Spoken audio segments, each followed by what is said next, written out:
Ya, Assalamualaikum warahmatullahi wabarakatuh. Terima kasih atas kedatangannya untuk Ibu Bapak semuanya. Saya di sini bukan berarti saya lebih bagaimana gitu, tapi karena saya ada tugas dari pelatihan yang saya ikuti untuk menjelaskan atau menyiarkannya kepada rekan-rekan guru IPA semua. Jadi guru IPA di SMA, terutama yang saya masuki adalah kelas kimia, ya. Dan mudah-mudahan nanti selepas diseminasi ini ada juga ibu bapak yang tertarik untuk mengikuti pelatihan ini. Izinkan saya untuk screen sharing saya, bentar. Jadi selama 2 minggu mungkin ya, saya mulai ikut pelatihan itu tanggal 17 itu mulai pembukaan dan baru selesai kemarin 31 Juli diadakan oleh P4TK khusus untuk guru IPA karena guru IPS beda lagi. P4TK-nya itu ada di daerah Jawa, Malang kalau nggak salah. Diseminasi ini mungkin memang pasti ada yang bertanya apa sih diseminasi. Jadi di sini saya akan mempresentasikan apa yang saya dapatkan selama di program ini, di program di Damba P4TK. Jadi di sini saya sebagai mengenalkan program di Damba dari P4TK IPA. Saya di sini masuk sebagai angkatan 8 dan mungkin angkatan berikutnya angkatan 9 juga kalau tidak ada masalah akan segera dilaunchingkan. Jadi mungkin nanti kalau ada informasi dan ibu bapak berminat untuk ikut program ini bisa daftar. Nanti dijelaskan tahapannya seperti apa. Sudah terlihat ya ibu bapak screen sharing saya? Ya. Di sini saya ikut program di Damba P4TK IPA ini masuk ke kelas pembelajaran sistem koloid berbasis STEM. Ya. Jadi ini juga untuk pengisian G-form yang dari P4TK ini. Nama lengkap saya seperti itu, Irmawati Satyakusuma. Mungkin ibu bapak yang di sini mengenalnya sebagai Iko. Saya guru kimia dari SMA Terpadu Krida Nusantara. Nah, untuk sebelumnya saya juga jelaskan di sini apa sih program di Damba itu. Program di Damba itu singkatan ya, di Damba itu diklat daring masif dan terbuka. Jadi pendidikan dan pelatihan yang diadakan secara online atau daring, masif itu diadakan langsung banyak, ada sekitar 21 kelas, dan terbuka, maksud terbuka di sini adalah terbuka untuk semua guru IPA dari SD sampai SMA, dan dibuka untuk dari Aceh sampai Papua. Jadi seluruh Indonesia semuanya difasilitasi atau diperbolehkan mengikuti program ini. Nah, ini pertama kali diluncurkan itu pada saat memperingati Hari Guru Nasional tahun 2019, jadi sudah sekitar 2 tahun. Ya, jadi tujuannya untuk meningkatkan kompetensi dan profesionalisme guru IPA, merupakan alternatif juga, apalagi di masa pandemi ini. Jadi tidak usah dari Aceh sampai Papua itu harus datang ke Bandung, karena P4TK IPA ini terletak di Bandung. Ya, jadi dana dan waktu itu bisa dihemat untuk mengikuti pendidikan dan latihan. Nah, ada 21 kelas pelatihan yang terdiri dari 7 kategori, yaitu IPA SD, IPA SMP, umum, media, biologi SMA, fisika SMA, dan kimia SMA. Jadi bagi teman-temannya juga yang mau ikut bisa. Di sini pembelajarannya sistemnya online full, Jadi saya itu mulai tanggal 27 Juli itu pembukaan, Minggu dan tanggal merah libur, lalu dilanjutkan lagi pembelajarannya. Jadi fleksibel. Kalau misalnya pagi-pagi ngajar, kita bisa melihat materi atau mengerjakan tugas dan kuis itu bisa pada sore hari dan malam hari.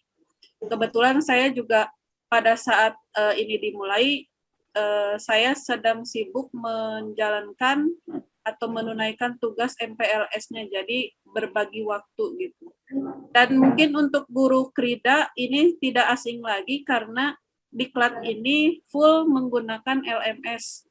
Jadi fitur-fiturnya nggak terlalu asing lagi buat guru-guru Krida, dan yang lain mungkin yang pakai LMS juga bisa menyesuaikan karena mudah. Nah, ini kelas apa saja sih yang ada di program Didamba? Ini saya hanya mengambil sampelnya saja ya, karena ada beberapa kelas yang membuka 2 atau 3. Nah, di sini ada yang pertama, misi luar angkasa, dan saya mengambil pembelajaran sistem koloid berbasis STEM. Ini 1, 2 ini adalah masuk kategori kimia SMA. Misi luar angkasa ini membahas tentang hukum-hukum dasar kimia, yaitu di kelas 10 ya. Yang ketiga itu untuk fisika, pemanfaatan software tracker. Kalau nggak salah ini dibuka 2 atau 3 kelas gitu untuk yang fisika ini. Nah, yang memang yang lebih banyak itu adalah fisika. Kalau biologi cuma 1, yaitu KTI saja. Kalau fisika ada suhu dan kalor, pembelajaran fluida, terus ada lagi yang lainnya. Dan di sini ada untuk pembelajaran umum ya, analisis dan penyusunan soal pilihan ganda.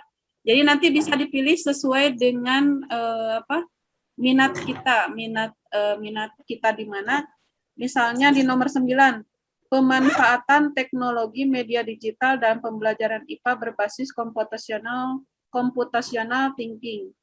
Ini semua yang mengajar adalah Widya Iswara dari P4TK. Retno, ini yang nomor 9 Bu Arita yang mengajarkannya, Bu Retno. Nah, apa saja sih manfaat dari program Didamba? Kalau untuk saya pribadi gitu ya, saya itu dapat tambahan ilmu, terutama tentang konsep pembelajaran. Karena meskipun sistem koloid ini termasuk bagi kimia itu termasuk yang relatif lebih mudah, tapi ternyata dalam kalau berbasis STEM ternyata memang masih banyak yang harus saya pelajari dari konsep ini, sistem koloid ini, dan lumayan banyak yang yang tadinya miskonsepsi, jadi ketika berdiskusi diluruskan lagi konsepnya seperti itu. Termasuk model pembelajaran atau pendekatan STEM ini juga saya jadinya agak lebih terbuka lagi. Oh, STEM kayak gini ya. Oh, koloid enaknya kalau pembelajaran seperti apa gitu. Dan juga pastinya mendapatkan teman baru seperjuangan, seprofesi. Itu dari ujung barat sampai ujung timur. Di sana juga ada dari Takengon. Kemarin saya sekelas juga dari Papua, ada dari Papua. Yang terus berbagi pengalaman mengajar juga. Jadi misalnya pada saat kita mengajar, ini khususnya untuk saya ya, sistem koloid. Nah, misalnya saya mah belajar ngajarnya gini-gini aja, ternyata orang lain ada yang sudah lebih canggih gitu, dan kita bisa mengambil ilmunya seperti itu. Lalu juga ternyata fitur-fitur di LMS itu bisa dikembangkan, misalnya pada saat saya mengakses LMS yang di P4TK itu kalau kita ada tahapan-tahapannya. Jadi misalnya sesi satu itu terdiri dari materi, diskusi, kuis, feedback, dan tugas. Nah, itu yang di bawahnya urutannya itu sudah sesuai. Kalau misalnya urutan pertama belum dilakukan, maka yang berikutnya tidak akan bisa diakses gitu. Jadi harus centang dulu, dan itu sudah diatur fitur-fiturnya di LMS. Nah, ini mungkin saya juga akan mencoba belajar lagi dengan Butin, mencoba lagi di LMS-nya, mungkin menggunakan Moodle juga ya untuk LMS ini. Jadi tidak usah lagi menggunakan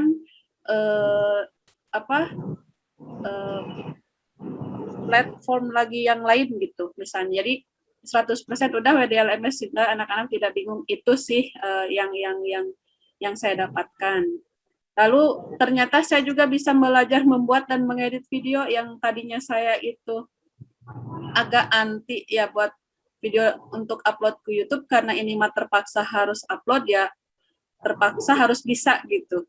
Tapi akhirnya jadi bisa buat video dan juga bisa mengedit video meskipun dibantu dengan anak saya.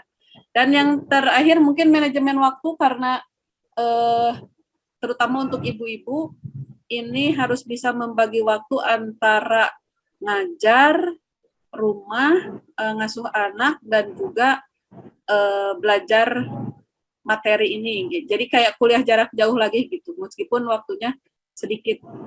Nah, apa saja yang saya pelajari di program di Damba atau kegiatannya apa aja? Nah, selama kurun waktu dari mulai belajar itu tanggal 19 sampai 31 itu, saya mempelajari konsep, lalu ada diskusi materi, ada kuis, tugas, dan lain-lain, terus video conference itu sebanyak 2 kali kemarin itu, tapi ini tergantung dari pengajarnya juga, bisa lebih dari 2 atau bisa hanya 1 kali saja.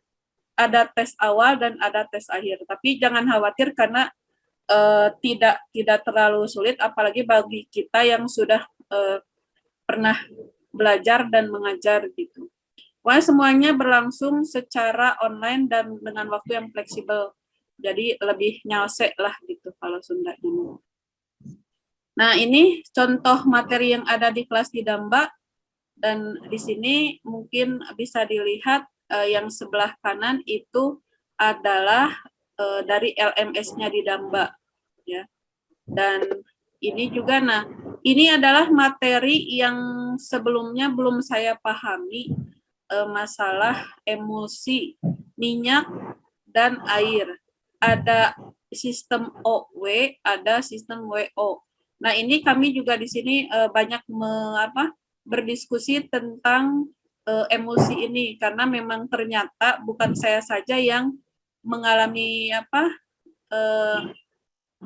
ketidaktahuan tentang materi ini gitu. Ternyata saya banyak temannya gitu. Jadi kita berdiskusi termasuk dengan gurunya sehingga didapatkanlah konsep yang memang seperti itu.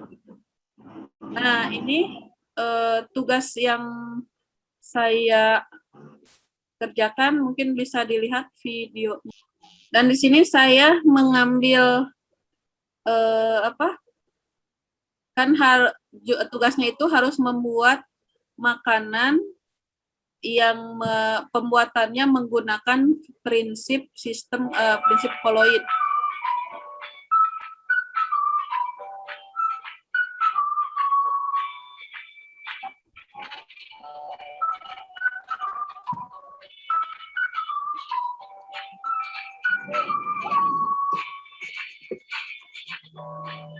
Muncul buka tidak muncul.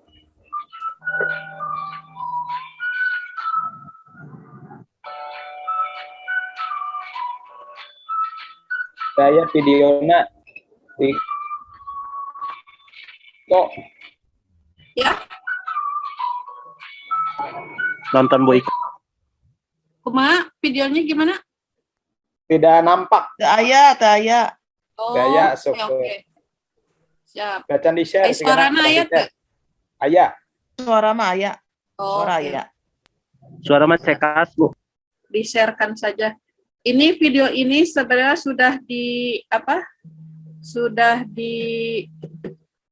ke YouTube sudah di-upload ya, dan merupakan video pertama yang saya upload ke YouTube. Mohon apresiasinya, mohon maaf juga masih amatir. Nah, jadi di sini tugas tugasnya adalah pembuatan koloid berupa makanan atau minuman tradisional Indonesia. Ketika saya berdiskusi dengan Bu Noni, sesama guru kimia, itu muncul ide bajigur. Lalu ketika saya pikir-pikir lagi, bajigur itu memang sudah koloid. Nah, pembuatannya kan hanya dari santan dengan gula. Akhirnya saya berpikir-pikir, jadinya membuat kue ongol-ongol. Mungkin semuanya juga sudah tahu ya. Jadi ongol-ongol itu terbuat dari tepung kanji yang dilarutkan dalam air. Nah, itu adalah prinsip pembuatan koloid. Koloidnya itu namanya sol. Nah, mungkin teman-teman di sini yang bukan dari jurusan kimia pasti bertanya-tanya koloid itu apa gitu. Apakah sama dengan keloid? Nah, keloid dengan koloid itu berbeda. Kalau keloid itu maluka, ya yang di kulit. Koloid ini adalah campuran yang terletak antara larutan itu contohnya air gula, dengan suspensi. Suspensi itu adalah campuran yang cepat mengendap. Misalnya, kalau kita melarutkan pasir dengan air, pasti nggak bercampur. Atau tepung terigu dengan air, kalau kita aduk, tapi nanti pasti akan mengendap lagi. Nah, itu berarti suspensi. Kalau koloid, kalau ingin tahu jenis koloid, terbayangnya adalah santan, susu, awan, terus kabut, ya, busa, kasur busa atau busa sabun, buih sabun itu termasuk ke dalam koloid. Jadi karena ada sifat-sifatnya gitu. Bisa nggak mudeng bahwa ini koloidnya apa gitu. Jadi di sini saya prinsip pembuatan koloidnya adalah sol, mengangkat makanan tradisional yaitu kue ongol-ongol, dan juga mengusung kearifan lokal, yaitu kearifan lokalnya menggunakan tepung kanji yang memang berasal dari Indonesia gitu, dan juga menggunakan gula aren yang memang khas banget Indonesia gitu. Nah, lalu tadi yang materinya, koloidnya. Nah, sekarang STEM-nya. STEM mungkin semuanya pasti sudah mendengar istilah STEM, yaitu Science, Technology, Engineering, dan Mathematics. Atau Sains, Teknologi, diindonesiakan jadi Engineering, atau Rekayasa, dan Matematika. Nah, di sini pendekatannya ini terintegrasi dengan proses pembelajaran yang fokus pada pemecahan masalah dalam kehidupan sehari-hari. Ya, jadi untuk STEM ini ciri khasnya ada pemecahan masalah dalam kehidupan sehari-hari. Ya, nah karakteristik yang memang harus terlihat dalam pembelajaran STEM adalah proses desain rekayasa atau engineering design process atau EDP. Nah, EDP ini yang memang harus ada dan memang jadi karakteristik dalam STEM. EDP itu apa sih gitu? Nah, ini prosesnya. Jadi siklus EDP ini siklus, dan secara pastinya untuk awal dan akhirnya itu tidak bisa ditentukan. Tapi pada umumnya para ahli itu memulainya dengan ask. Jadi ada ask, bertanya, imagine, plan, create, dan improve. Dan ini adalah siklus yang terus-menerus, ya. Jadi tidak ada lagi misalnya selalu ada inovasi. Karena untuk ciri khasnya STEM ini adalah selalu berinovasi. Tidak ada kata akhir, tidak ada kata sempurna. Semuanya itu akan selalu ada improve, selalu akan ada perbaikan-perbaikan. Itu adalah ciri khasnya dari STEM. Jadi yang pertama, identifikasi dulu masalah, lalu berdiskusi, mendesain, setelah mendesain, membentuk desain yang mewujudkan desainnya, atau misalnya kita bisa menyebutnya sebagai prototipe, ya. Lalu dievaluasi, dicek. Ketika misalnya hasil ceknya itu udah lulus, lalu diberikan kepada orang lain untuk dites apakah ini bisa digunakan atau tidak.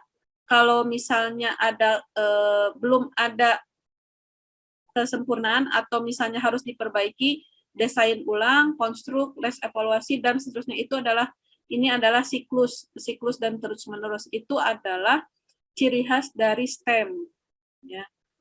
Lalu, nah, kenapa koloid ini bisa pembelajarannya berbasis STEM gitu? Karena di sini sistem koloid itu adalah materi kimia yang paling banyak atau yang banyak memiliki peranan dalam kehidupan sehari-hari.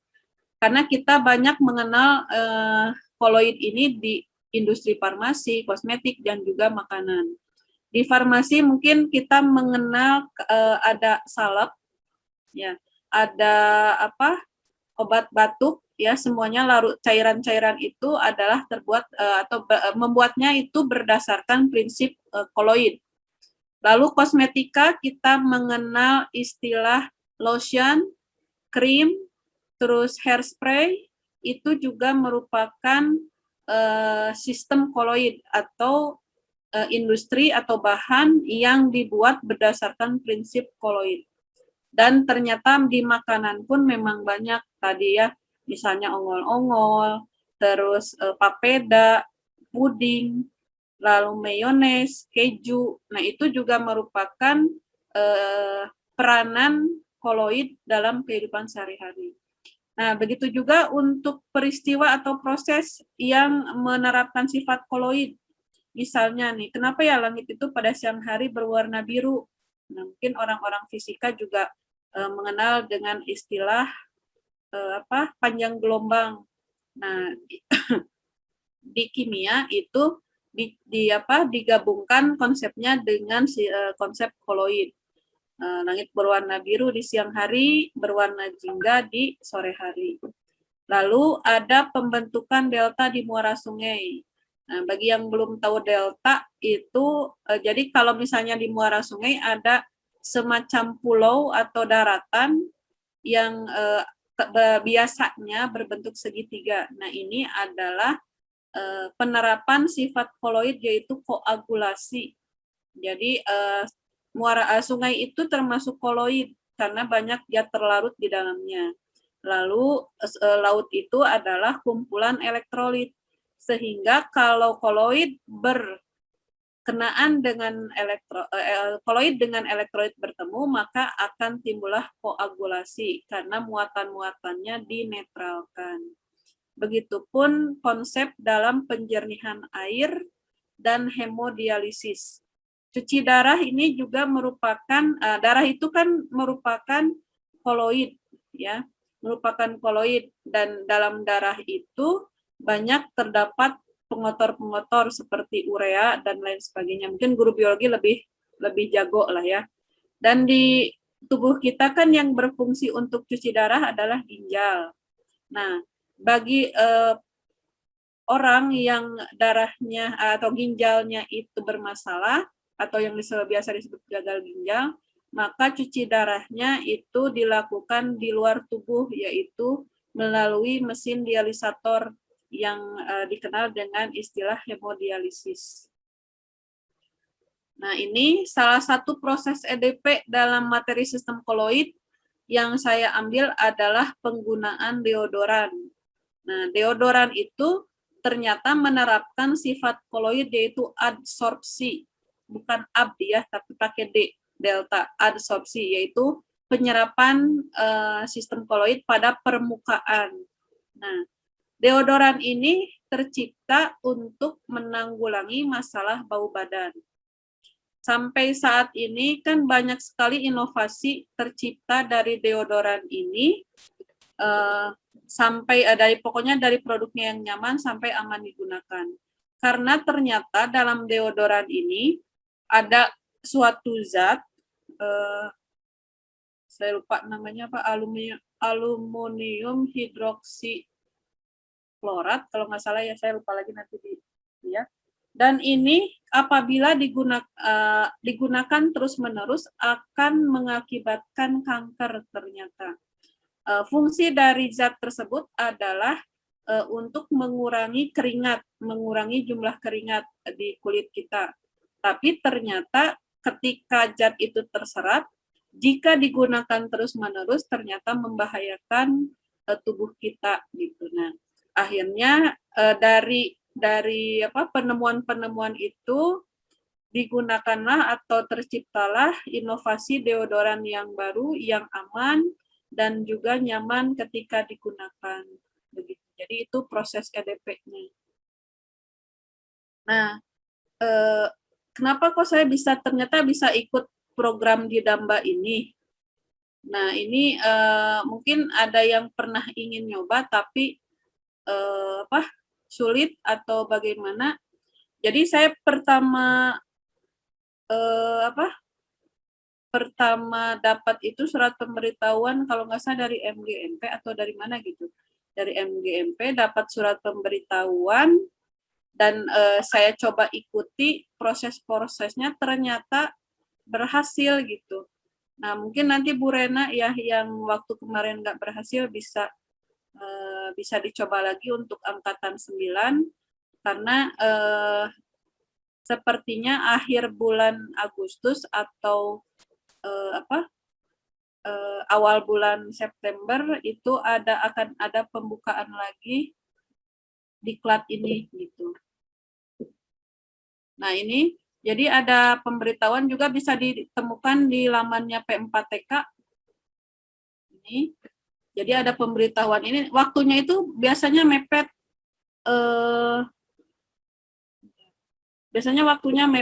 jadi ini juga pemberitahuannya tanggal 13 ya.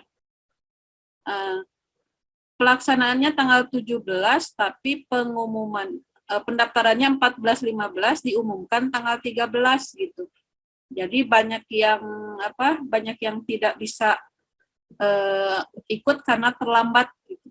Nah, di sini bisa pendaftaran dilakukan ada ininya.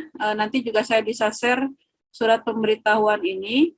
Nah, yang pasti Ibu Bapak harus memiliki dulu akun. Ini adalah untuk ke LMS-nya. Jadi sama halnya dengan siswa Krida juga kan ke LMS harus bikin akun. Nah, ini juga kita pribadi bikin akun dulu seperti ini ya. Nanti setelah memiliki akun baru bisa mengikuti di Damba ini dengan urutan-urutan seperti ini. Jadi klik di Damba lalu seterusnya sampai nanti ada akun baru, terus semuanya nanti harus bikin biodata ya, sampai ke membuat biodata. Setelah biodata ini divalidasi, diverifikasi, ini nanti mungkin saya share ya. Nah, ini biodata, pengisian biodata juga harus betul karena berhubungan nanti dengan sertifikat. Lalu setelah ini beres, nanti pilih kelas. Nah, ini kalau sudah dapat yang seperti ini, harap di screenshot biar nanti takutnya lupa akun kita, baru kita bisa memilih kelas. Nanti kelasnya yang tadi sudah saya share ada 21 kelas. Nanti silahkan diisi sesuai dengan yang diinginkan. Ya. Nanti mungkin selengkapnya saya share, takutnya nggak mudeng kalau dilihatkan di sini. Bentar. Ya.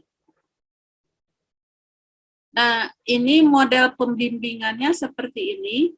Jadi, kita peserta dan pengajar, itu pengajar tadi Widya Iswara dari P4TK, lalu berkomunikasi secara daring penuh, jadi kita tidak keluar rumah, semuanya dilakukan di dalam rumah.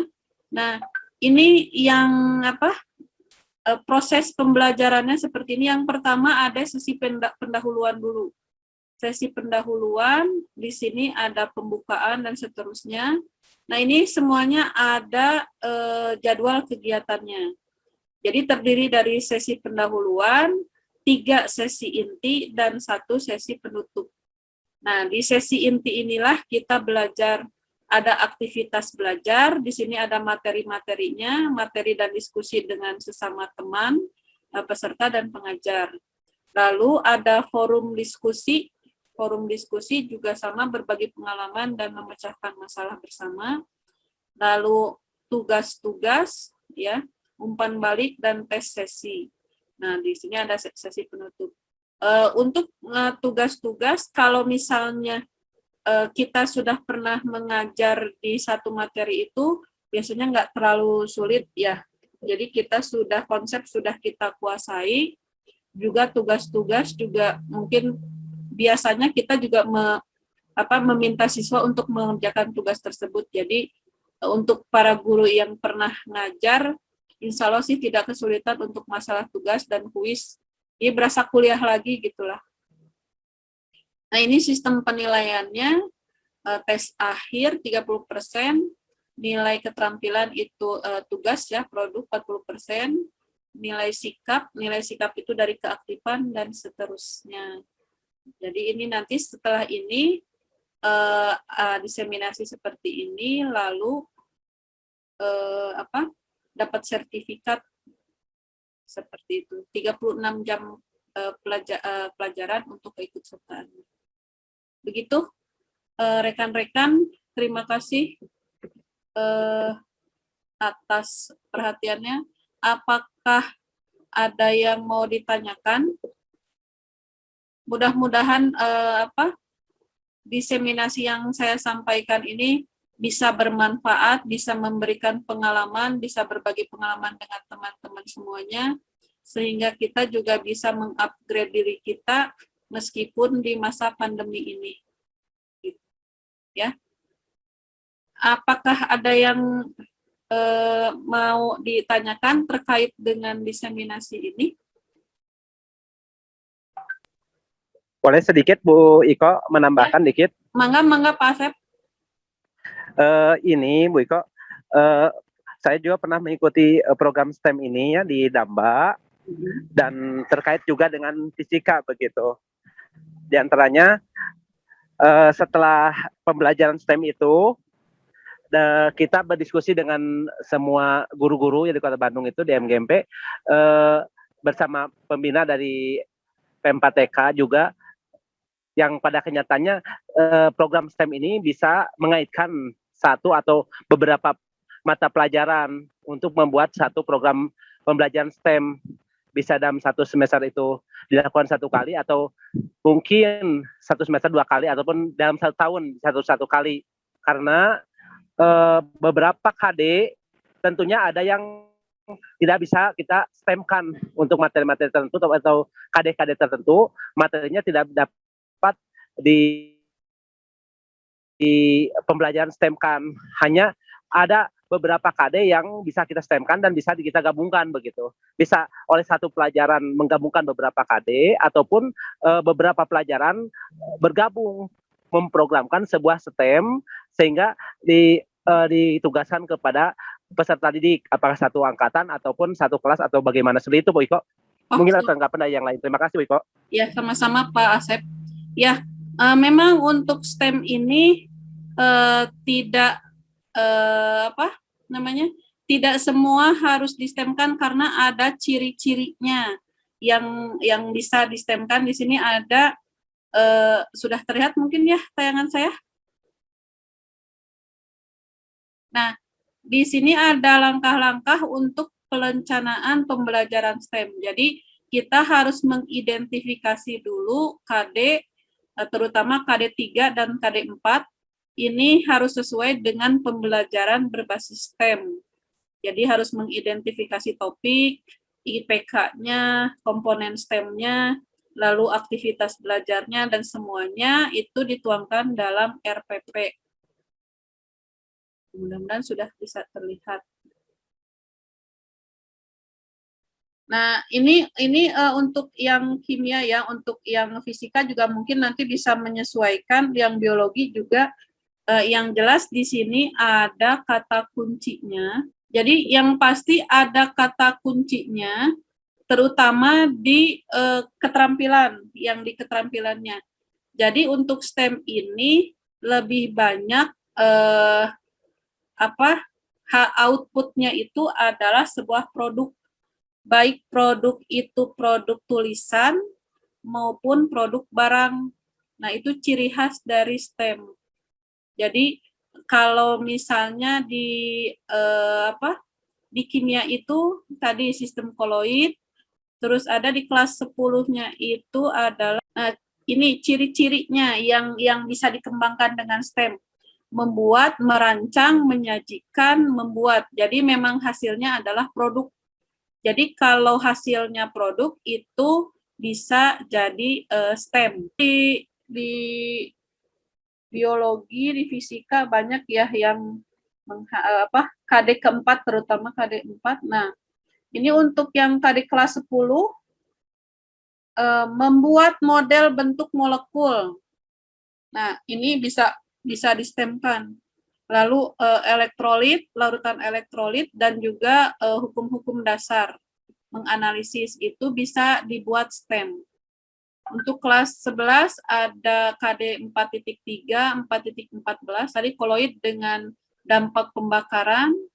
Dan untuk kelas 12 ada sel volta atau elektrokimia, dan juga redox, reaksi redox itu bisa dibuat untuk STEM seperti itu. Nah, ini contohnya untuk KD sel volta. Nah, mungkin ini analisanya untuk sel volta, sainsnya ada, teknologinya ada, engineeringnya ada, juga matematiknya ada, gitu, seperti itu, ya. Jadi sekali lagi untuk analisa untuk STEM yang utama adalah ciri khasnya si KD ini, KD titik 3 atau titik 4, terutama titik 4 ini harus menghasilkan produk. Jadi kalau produk biasanya bisa jadi STEM, karena itu nanti berhubungan dengan analisa STEM-nya di engineering-nya, merancang, merangkai, membuat, dan seterusnya gitu. Seperti itu. Mungkin mudah-mudahan tercerahkan untuk para guru IPA di sini tentang pembelajaran STEM yang mungkin tahun kapan ya pas IHT itu bukan digembar-gemborkan, dikenalkan istilah STEM, bahkan yang terakhir itu kan ada STEAM ya, pakai art seperti itu. Begitu mungkin ya sharingannya Pak Asep. Ini diseminasi ini bisa bermanfaat bagi ibu bapak yang berminat untuk mengikuti di Damba untuk menambah ilmu pengetahuan, menambah teman, dan menambah pengalaman semuanya. Silahkan, mungkin biasanya informasinya ada di medsosnya P4TK ya, bisa di IG-nya, Facebook-nya, atau juga di MGMP-nya juga biasanya suka update seperti itu. Ya, apabila tidak ada yang kita diskusikan, saya tutup diseminasi ini. Terima kasih atas kehadirannya, atas semua partisipasinya. Semoga ilmu ini bermanfaat bagi kita semua. Mohon maaf apabila ada kekurangan. Wassalamualaikum warahmatullahi wabarakatuh. Terima kasih. Waalaikumsalam warahmatullahi wabarakatuh.